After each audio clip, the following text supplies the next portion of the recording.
La Terre est la seule planète de notre système solaire qui abrite la vie. Mais au cours de son histoire, elle a subi de nombreux chocs. Tout ce qui croise son orbite est susceptible d'entrer en collision avec elle.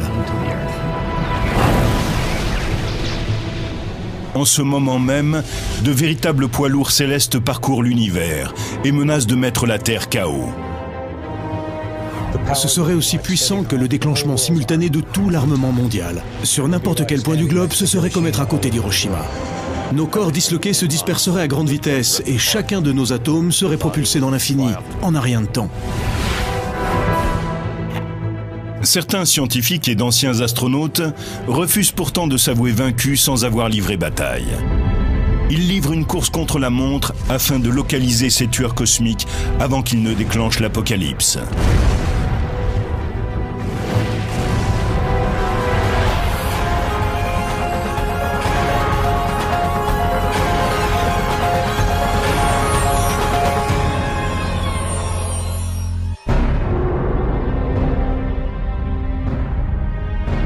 La Terre brille comme un saphir dans notre système solaire.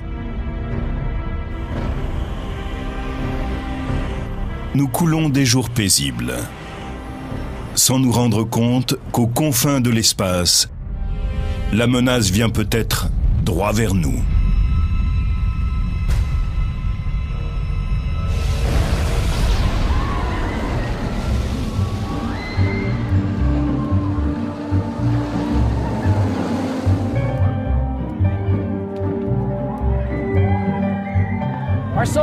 Notre système solaire ressemble beaucoup à un parc d'attractions. La Terre et la plupart des autres objets suivent un chemin bien établi autour du Soleil.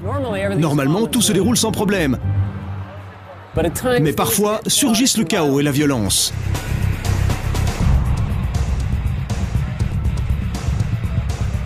La Terre est percutée par des roches venues de l'espace, secouée, bousculée par des corps célestes, par l'énergie et les forces du cosmos. La Terre est comme sur un grand 8 cosmique, une attraction extrêmement dangereuse.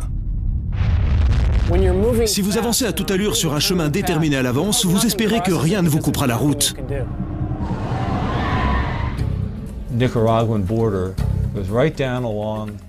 L'astronaute Rusty Schweickart est bien placé pour savoir à quel point les objets célestes peuvent être dangereux.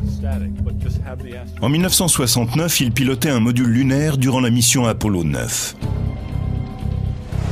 Aujourd'hui, il ne se contente pas de croisières dans le cosmos. Il tire la sonnette d'alarme à propos d'un astéroïde nommé Apophis, qui s'est dangereusement rapproché de nous en 2004. Il a immédiatement attiré l'attention parce que la probabilité d'un impact était assez élevée. Elle était supérieure à tout ce que l'on avait vu jusqu'alors.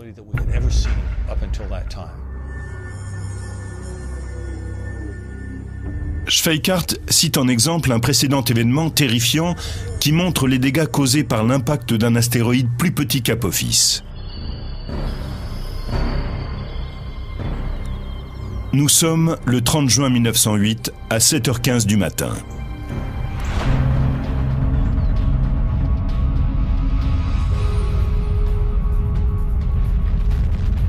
Un objet grand comme le tiers d'un terrain de football est tombé du ciel à une vitesse de plus de 54 000 km/h, laissant derrière lui une traînée de gaz incandescent. En quelques minutes, la boule de feu est entrée dans notre atmosphère et elle a brutalement explosé au-dessus de la forêt sibérienne de Tunguska.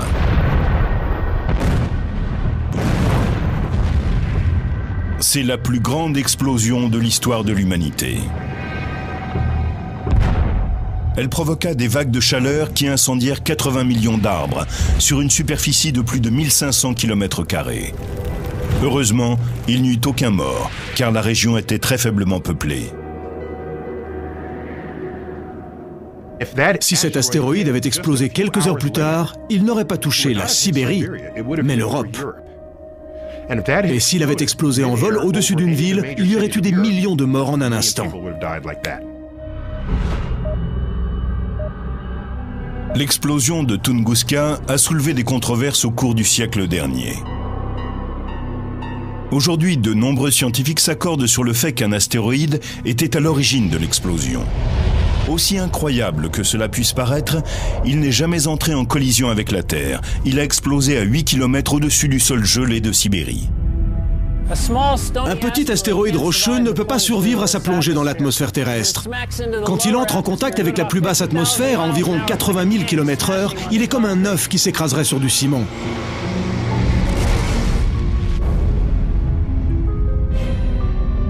L'explosion, qui a eu lieu au-dessus de la Sibérie, a dégagé une énergie équivalente à 15 mégatonnes de TNT. C'est-à-dire 1000 fois plus qu'Hiroshima. Si cela devait se produire au-dessus d'une grande ville, elle serait anéantie.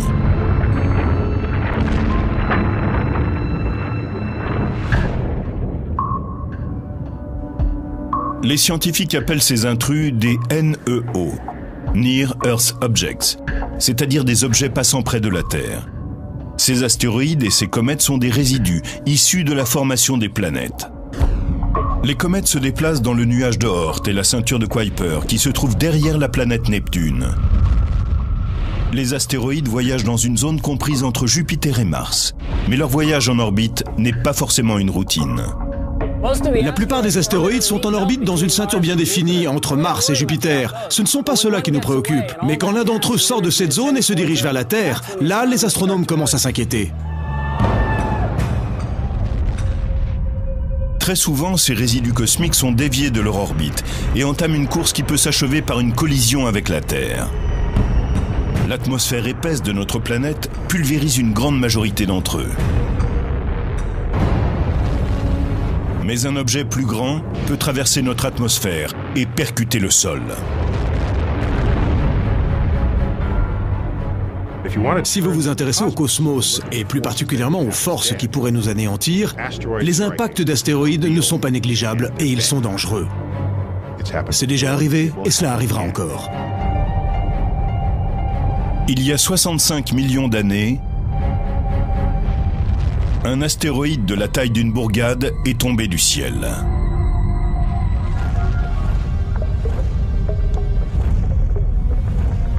Il a explosé dans la péninsule du Yucatan, près de ce qui est aujourd'hui le village mexicain de Chicxulub, en dégageant une puissance équivalente à 100 millions de mégatonnes de TNT.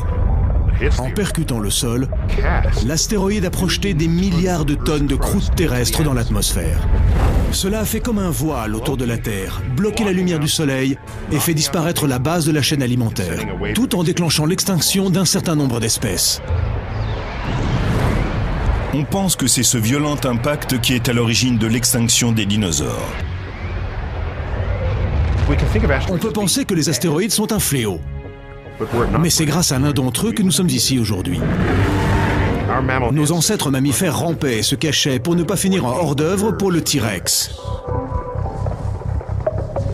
Quand les tyrannosaures ont disparu, il est resté une niche écologique qui a permis à nos ancêtres d'évoluer en une forme plus ambitieuse qu'un rongeur.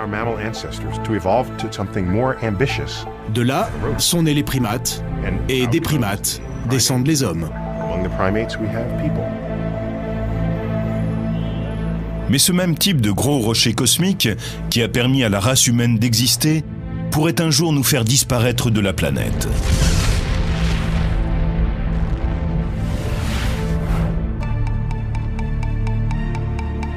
En 1998, le Congrès américain a demandé à la NASA de détecter tous les NEO d'au moins 800 mètres de diamètre. Le résultat de leur recherche est troublant. On compte plus de 850 NEO à proximité de la Terre. Ces astéroïdes sont nos voisins les plus proches et les plus dangereux du système solaire. Au laboratoire chargé de la construction et de la supervision des vols non habités de la NASA, Donald Yeoman dirige le programme d'études sur les NEO. Assisté de véritables chasseurs de primes cosmiques, il recherche ces assassins potentiels et les classe dans le fichier des ennemis publics les plus recherchés. Trouver des astéroïdes, c'est un peu comme pister des ouragans. En suivant un NEO, jour après jour, vous vous faites une idée de son orbite. Vous pouvez prévoir sa trajectoire, mieux connaître sa taille et déterminer sa vitesse en cas de collision avec la Terre. À l'aide de télescopes de dernière technologie, le programme de surveillance du ciel de la NASA, le Space Ground Survey, a détecté plus de 90% des NEO considérés dangereux. Ces objets effrayants pourraient frapper la Terre avec une énergie supérieure à celle de toutes les armes nucléaires de la planète. Un tel impact pourrait déclencher une extinction massive de certaines espèces. Une telle collision ne risque de se produire qu'une fois sur des centaines de milliers d'années. Mais si elle avait lieu, ça pourrait rayer de la surface de la Terre une grande partie de sa population. Ce sont des événements à faible probabilité mais lourds de conséquences. Une collision avec la Terre aurait un effet global. Non seulement les ondes de choc très lourdes pourraient anéantir un continent, mais le projectile serait expulsé en hauteur et retomberait sur toute la surface du globe. L'atmosphère atteindrait une température d'environ 500 degrés Celsius et la végétation brûlerait. Des cataclysmes peuvent aussi survenir à cause de très petits objets. Ainsi, le Congrès américain a demandé à la NASA de localiser aussi tous les NEO de 150 mètres de diamètre, c'est-à-dire grands comme le Colisée romain. Un objet de cette taille pourrait dévaster une zone urbaine ou même un petit État. Et ce qui inquiète le plus les scientifiques, ce ne sont pas les astéroïdes qu'ils ont déjà découverts, mais ceux qu'ils n'ont pas encore trouvés. À chaque instant, il y a environ 2 douzaines d'objets dont on ne sait pas encore s'ils n'entreront pas en collision avec la Terre.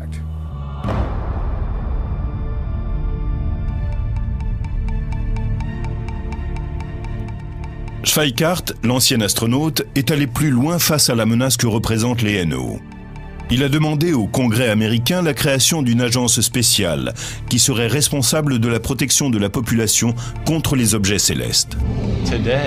Aujourd'hui, nous disposons de la technologie nécessaire pour empêcher définitivement les NEO d'entrer en collision avec la Terre. Nous pouvons littéralement commencer à remodeler notre système solaire et assurer notre survie.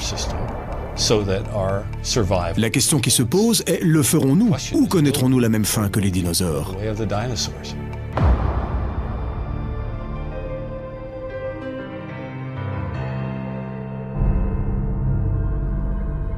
Mais Schweikart n'attend pas que la NASA et le Congrès résolvent la question.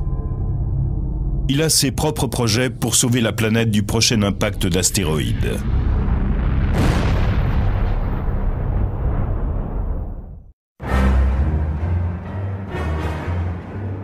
On a du mal à croire que la Terre soit là depuis plus de 4,5 milliards d'années, car depuis l'origine, elle encaisse des chocs violents.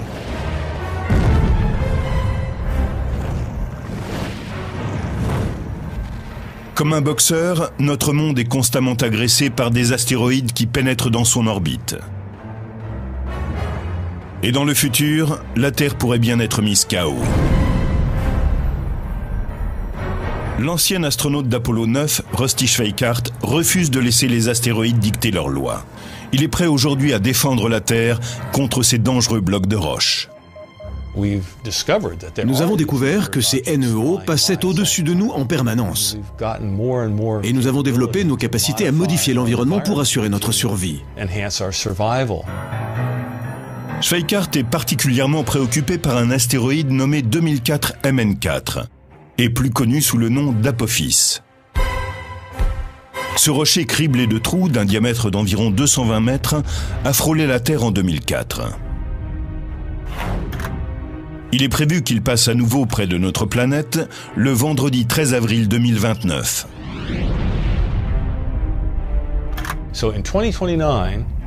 En 2029, Apophis sera encore plus proche de nous que les satellites de communication placés en orbite autour de la Terre.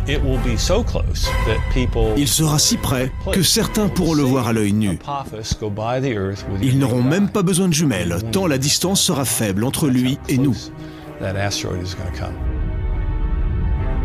Il y a 99% de chances qu'Apophis ne touche pas la Terre en 2029.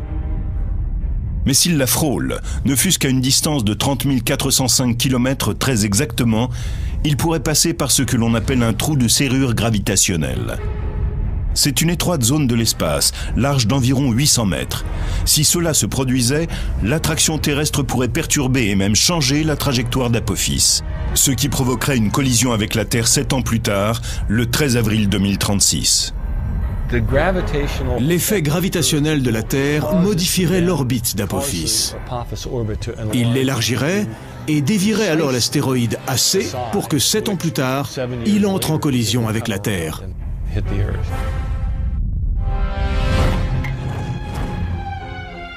Actuellement, Apophis a une chance sur 45 000 de provoquer une collision fatale en 2036. Mais même avec une aussi faible probabilité, les scientifiques restent vigilants.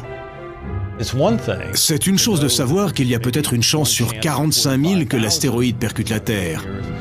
Mais la vraie question est, y a-t-il une chance sur 100 ou même une chance sur 10? Quelles que soient les probabilités, cet événement se produira-t-il?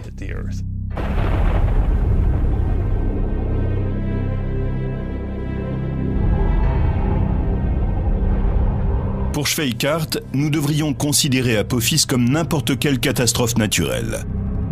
Il a même établi une carte des lieux où celui-ci pourrait frapper. On a la date de l'impact, l'heure, l'inclinaison orbitale. On peut établir une carte. Et ce qu'elle montre, c'est ce que j'ai appelé la trajectoire à risque. Celle-ci traverse toute la planète. Quand je la regarde, je vois que la probabilité d'un impact est forte. Et je me demande bien où il va frapper.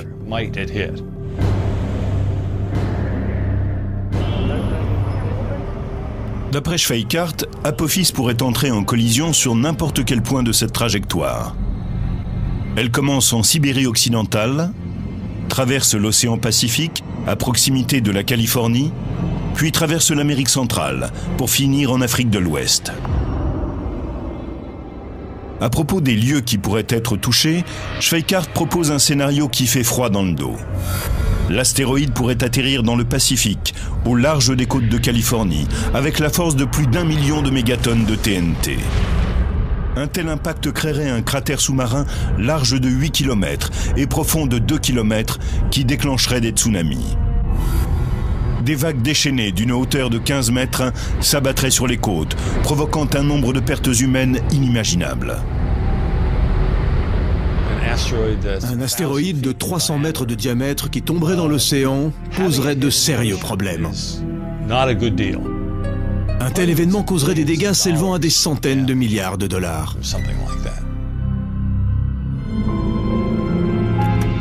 Les spécialistes travaillent en ce moment à développer des technologies visant à prévenir ce type d'impact. Une solution serait de faire exploser l'astéroïde. Mais certains pensent que cela ne ferait qu'aggraver le problème. Plusieurs morceaux de l'astéroïde seraient alors dirigés contre la Terre au lieu d'un seul. La nouvelle mission de Schweikart est donc de dévier l'orbite des astéroïdes qui pourraient entrer en collision avec notre planète. En fait, ce que l'on cherche à faire, c'est à changer très légèrement l'orbite de l'astéroïde. On essaierait de modifier sa vitesse d'un 10 000 de kilomètre à l'heure, de façon à ce qu'il rate la Terre, au lieu de la heurter. Les collègues de Rusty ont élaboré des projets de vaisseaux spatiaux qui pourraient détourner les astéroïdes, et en particulier Apophis. L'un d'eux pourrait remorquer les astéroïdes et les éloigner de la Terre. Mais au lieu de les attraper au lasso comme un taureau, l'engin volerait devant l'astéroïde et utiliserait la gravité comme un câble de remorquage. Si vous vous placez devant un astéroïde durant une assez longue période, et si vous restez assez près de lui sans le toucher, vous allez augmenter sa vitesse. Ou si vous vous placez derrière pendant qu'il se déplace, vous allez le ralentir très légèrement. Nous pouvons modifier l'orbite d'un astéroïde si nous avons connaissance de cette menace assez tôt. Bien qu'une sonde se soit déjà posée sur un astéroïde par le passé, le plus grand défi consisterait à lancer une mission humaine.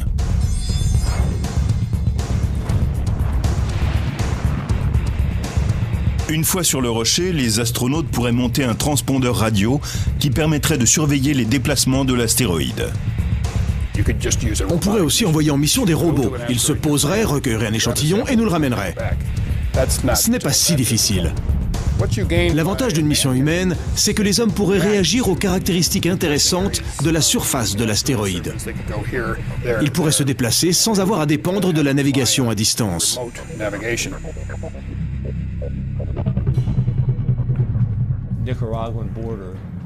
Schweikart insiste sur le fait que nous devons rester en état d'alerte maximum concernant l'astéroïde Apophis. Et il a été entendu. Les Nations Unies ont prévu de rédiger une version préliminaire d'un traité afin de déterminer qui serait responsable de dévier les astéroïdes potentiellement dangereux. Ce serait vraiment criminel de rester sans rien faire alors que nous savons que cela va arriver. Ce serait parfaitement irresponsable.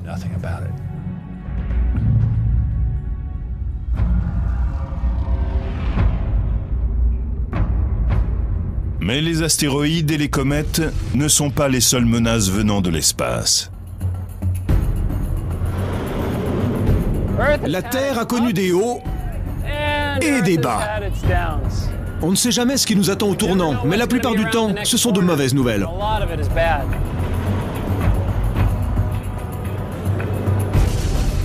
Dans de lointaines galaxies, des envahisseurs sont au travail, impatients de mettre un terme à la vie sur notre planète telle que nous la connaissons. 3 fois par jour, on voit apparaître dans le ciel un étrange flash. Il est des centaines de fois plus puissant que l'armement nucléaire mondial.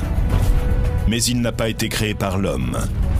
Et si l'un de ces éclairs se produisait très près de la Terre, ce pourrait être sa fin.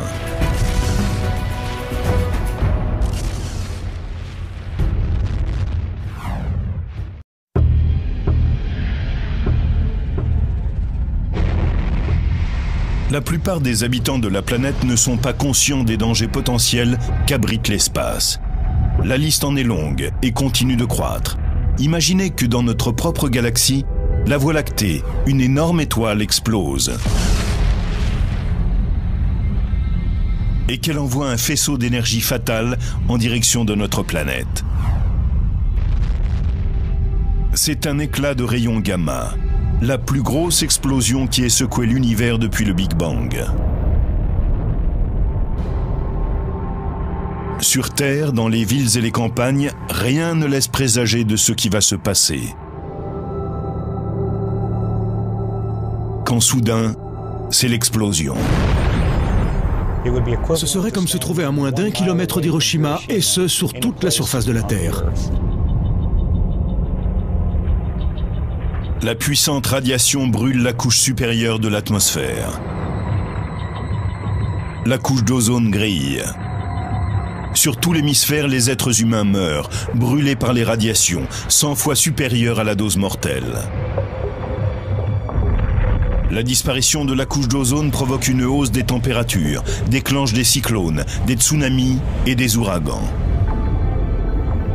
La plupart des formes de vie sur Terre, comme dans la mer, sont anéanties. Cela ressemble peut-être à de la science-fiction, mais cela pourrait se produire si un éclat de rayons gamma touchait la Terre, à 100 années-lumière de distance. Les éclats de rayons gamma sont les plus puissantes explosions de l'univers. Le fait qu'elles soient si lumineuses alors qu'elles sont si lointaines signifie qu'elles dégagent une énorme puissance, correspondant à tout ce que le Soleil émettra au cours de ses 10 milliards d'années d'existence.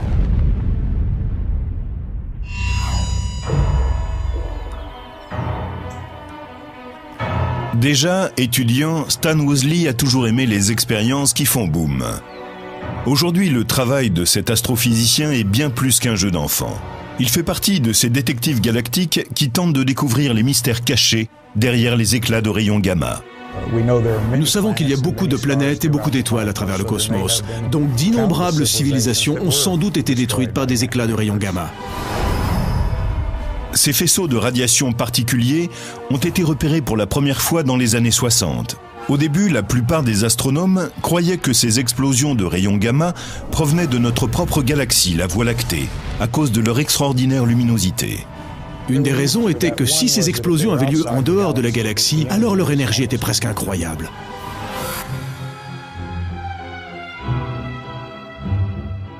Mais à l'époque, même les plus puissants télescopes n'arrivaient pas à déterminer leur emplacement ni leur distance, car les éclats duraient quelques secondes, puis disparaissaient. Par la suite, les astronomes se sont demandé ce qu'il en était de leur post-luminescence. Les explosions cosmiques laissent en général derrière elles des résidus lumineux qui peuvent durer des jours ou des semaines. À la fin des années 1990, les satellites ont utilisé des fibres optiques de pointe et des détecteurs de rayons X pour capturer enfin la post-luminescence d'un éclat de rayons gamma. Il est alors clairement apparu que les éclats de rayons gamma étaient en fait cosmiques. Ils venaient de très loin, d'au-delà de notre galaxie, d'une distance de millions et de milliards d'années-lumière, ce qui signifiait que leur énergie devait réellement être astronomique.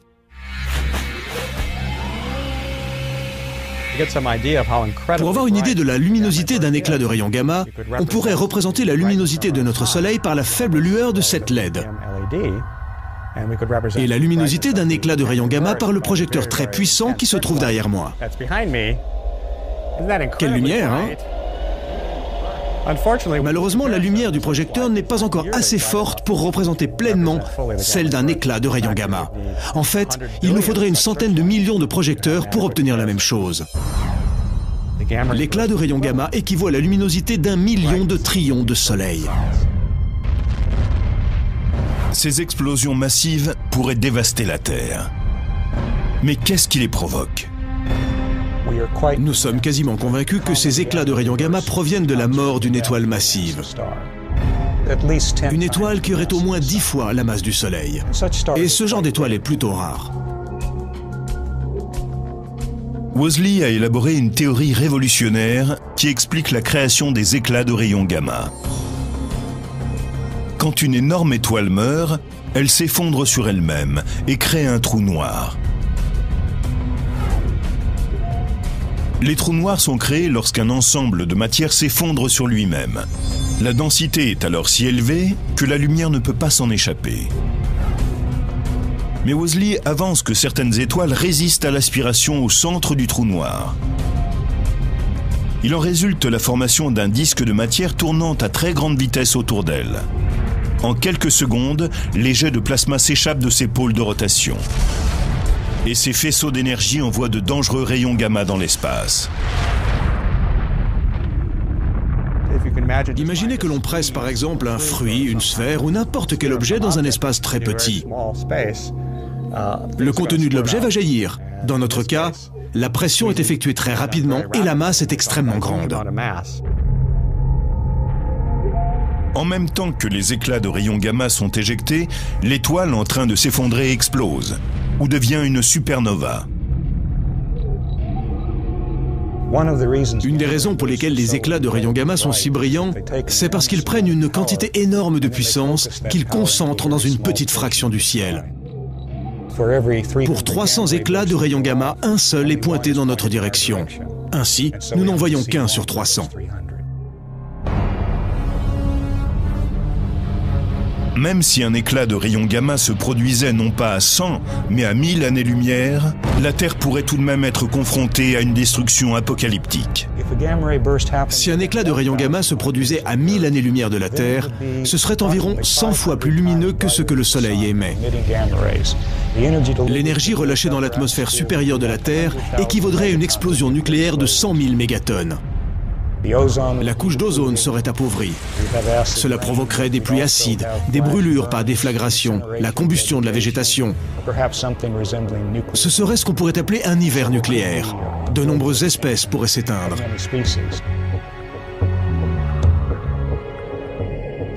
Alors l'autre côté de la Terre serait le meilleur endroit où se trouver, car les rayons gamma ne traversent pas la planète. Si vous étiez là, vous ne seriez pas touché par la déflagration. Mais l'appauvrissement de la couche d'ozone et les changements de composition de l'atmosphère atteindraient tôt ou tard l'autre côté de la Terre. Et cela, nul n'en connaît les effets. Statistiquement, cet effroyable scénario a 1% de chance de se produire sur la Terre.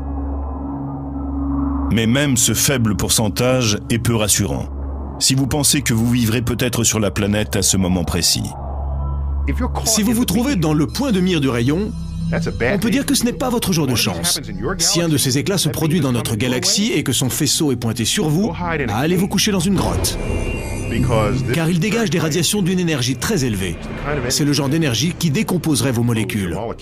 Il vaut mieux ne pas être dans les parages à ce moment-là. Il n'y a pour l'instant aucune mesure de défense pour nous protéger des éclats de rayons gamma s'ils se produisaient près de la Terre. Ils voyagent à la vitesse de la lumière, c'est-à-dire à près de 300 000 km/s. Au moment où nous les découvririons, ils auraient déjà atteint notre planète.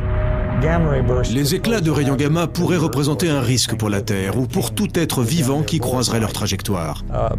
Mais comme nous l'avons vu, ils sont plutôt rares.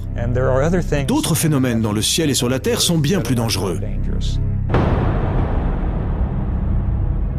Des cataclysmes se produisent très souvent dans les recoins de l'univers. Et un jour, quelque chose soufflera la Terre.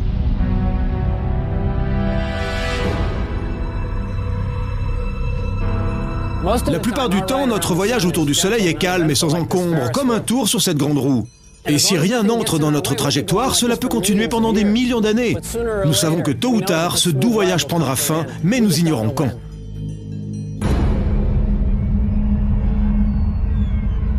Malheureusement, la mort de notre planète viendra probablement de l'élément même qui nous donne la vie.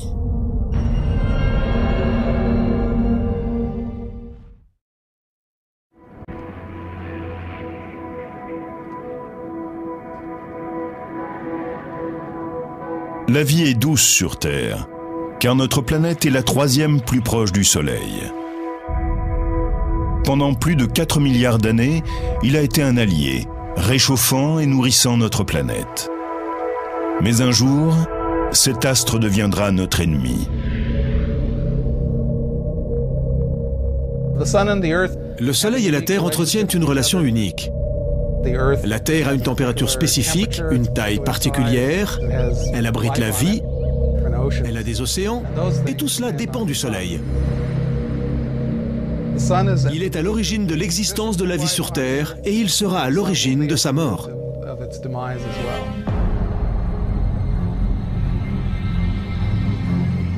La relation qui unit la Terre au Soleil deviendra dysfonctionnelle quand il fera vraiment monter la température.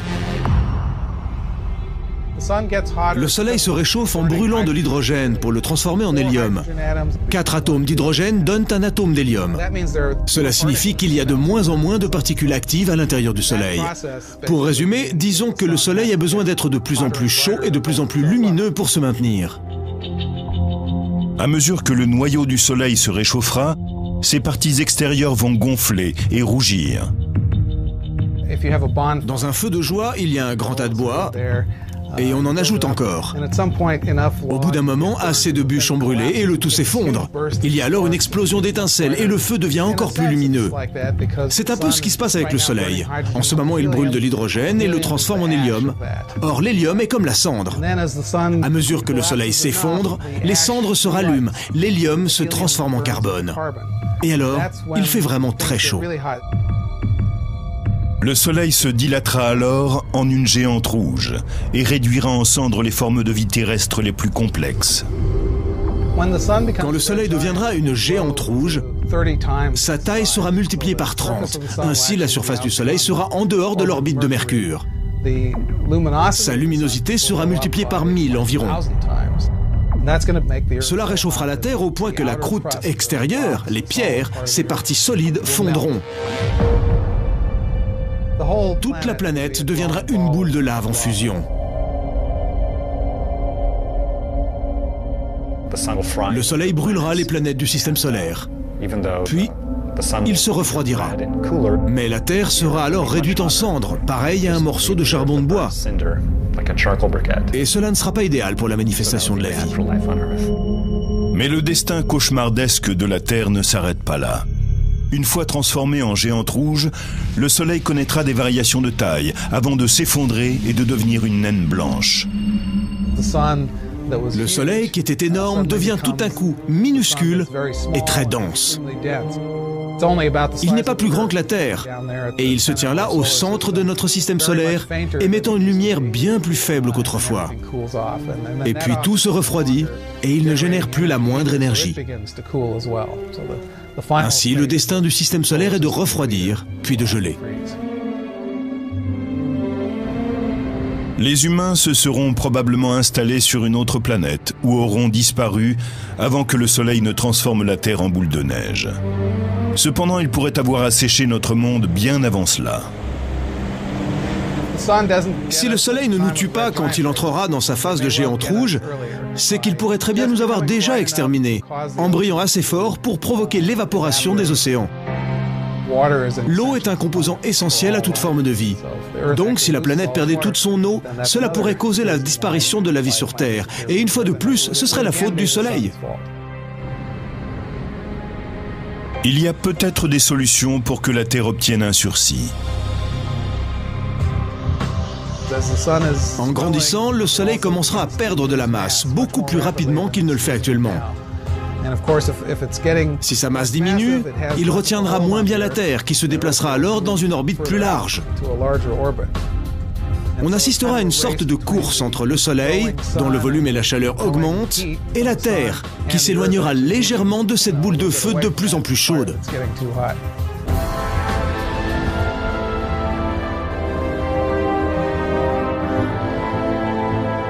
Même si notre planète parvient à ne pas être calcinée par le Soleil, son avenir demeure bien lugubre.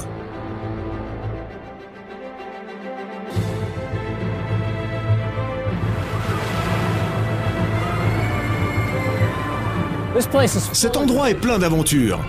Des manèges qui vous retournent l'estomac, des objets qui rentrent en collision. Ça fait peur. C'est un peu comme faire le tour du Soleil sur la Terre. Mais quand celle-ci est frappée, quand les choses commencent à se disloquer, la fête pourrait bien s'achever.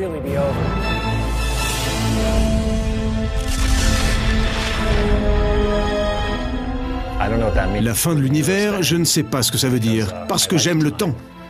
Je vis dans le temps, donc c'est dur d'imaginer que le temps est une fin.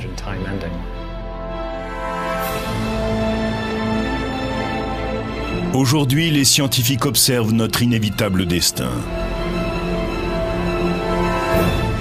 Dans un futur lointain, la Terre et l'univers entier pourraient être confrontés au dernier des monstres cosmiques.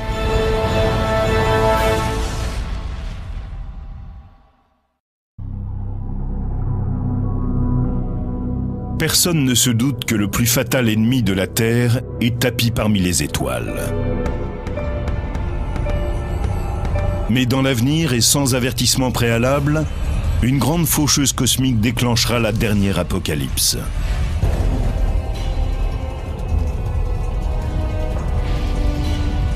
Elle déchirera l'univers. Les galaxies elles-mêmes se disloqueront. Les étoiles et les planètes seront réduites en lambeaux. Cet ultime événement s'appelle le Big Rip, c'est-à-dire la grande déchirure. Et quand il commencera, il ne s'arrêtera pas avant d'avoir réduit chaque atome de l'univers en charpie.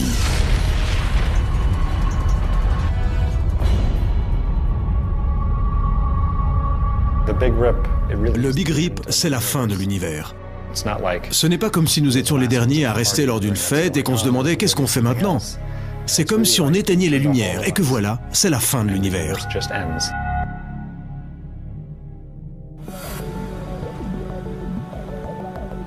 Les physiciens Robert Caldwell et Mark Kamiankowski ont élaboré la notion de grande déchirure, une sinistre hypothèse sur le destin de l'univers. On a longtemps cru que l'univers, actuellement en expansion, atteindrait un point maximum. Le Big Rip, c'est l'idée que l'expansion sera non seulement continue et accélérée, mais qu'elle déchirera tout sur son passage.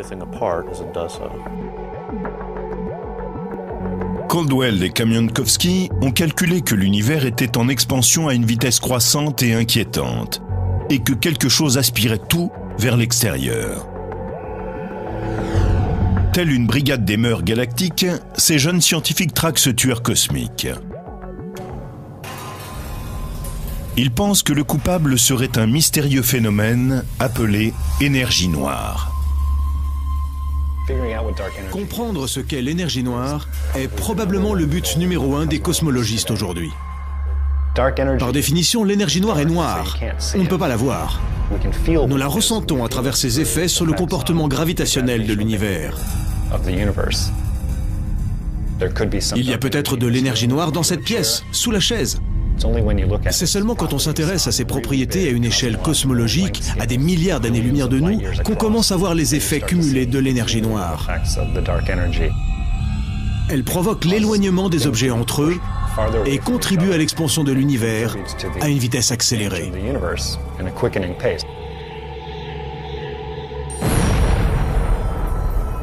Edwin Hubble, qui a donné son nom au télescope, a été le premier à découvrir que l'univers était en expansion dans les années 20. Mais ce n'est qu'en 1998 qu'une équipe de spécialistes a mesuré que cette expansion se produisait à une vitesse impressionnante. On pourrait représenter notre univers, notre espace en 3 dimensions, par un ballon.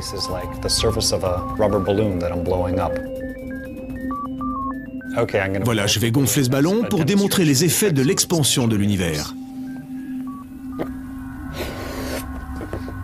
L'augmentation de son volume représente l'expansion des galaxies.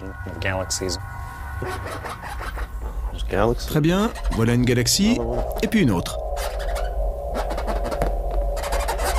Où est notre galaxie? Nous sommes là. D'accord, ça c'est chez nous. Quand l'univers est en expansion, les autres galaxies s'éloignent de plus en plus de nous. Dans le cadre d'une expansion ordinaire, chaque galaxie reste de la même taille. Mais si l'expansion est très accélérée, alors chaque galaxie entre elle aussi en expansion. C'est ce qui se passe. Si je pouvais le gonfler assez vite pour représenter le Big Rip, le ballon exploserait. C'est comme si l'espace-temps était incapable de supporter ça et prenait fin. Mais nous allons simplement faire un trou dans le ballon. C'est ça le Big Rip. D'après Caldwell et Kamienowski, l'univers n'a aucune chance de survivre au Big Rip. Ils ont même commencé le compte à rebours de cet événement apocalyptique. Le Big Rip retrousse ses manches, pour ainsi dire, et déchire l'univers couche après couche, en allant de l'extérieur vers l'intérieur, de l'échelle la plus grande à la plus petite. Il faut 1 milliard d'années pour déchirer des petits morceaux de galaxies, puis des centaines de millions d'années pour déchirer les galaxies elles-mêmes. En ce qui concerne le système solaire, on parle de centaines de milliers d'années. Après cela, déchirer la Terre elle-même prendrait moins d'1 heure. C'est assez intéressant d'imaginer à quoi cela ressemblerait. Si j'étais dans une capsule de protection en train d'observer le phénomène, je verrais un mur noir se diriger vers nous. Je ne verrais plus aucune étoile. La Terre, couche après couche, serait pelée et éjectée dans l'espace.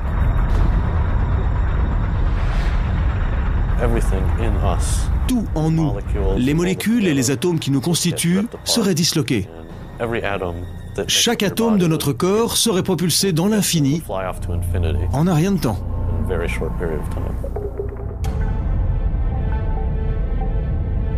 Heureusement, les hommes n'ont pas à se soucier du Big Rip. Caldwell et Kamienowski ont estimé son point culminant dans 50 millions d'années. L'univers sera alors 3 fois plus vieux qu'aujourd'hui. Ce qui est très amusant pour nous, c'est d'essayer de comprendre si c'est vraiment ce qui va se passer. Et d'essayer d'écrire le scénario de science-fiction de ce qui va nous arriver.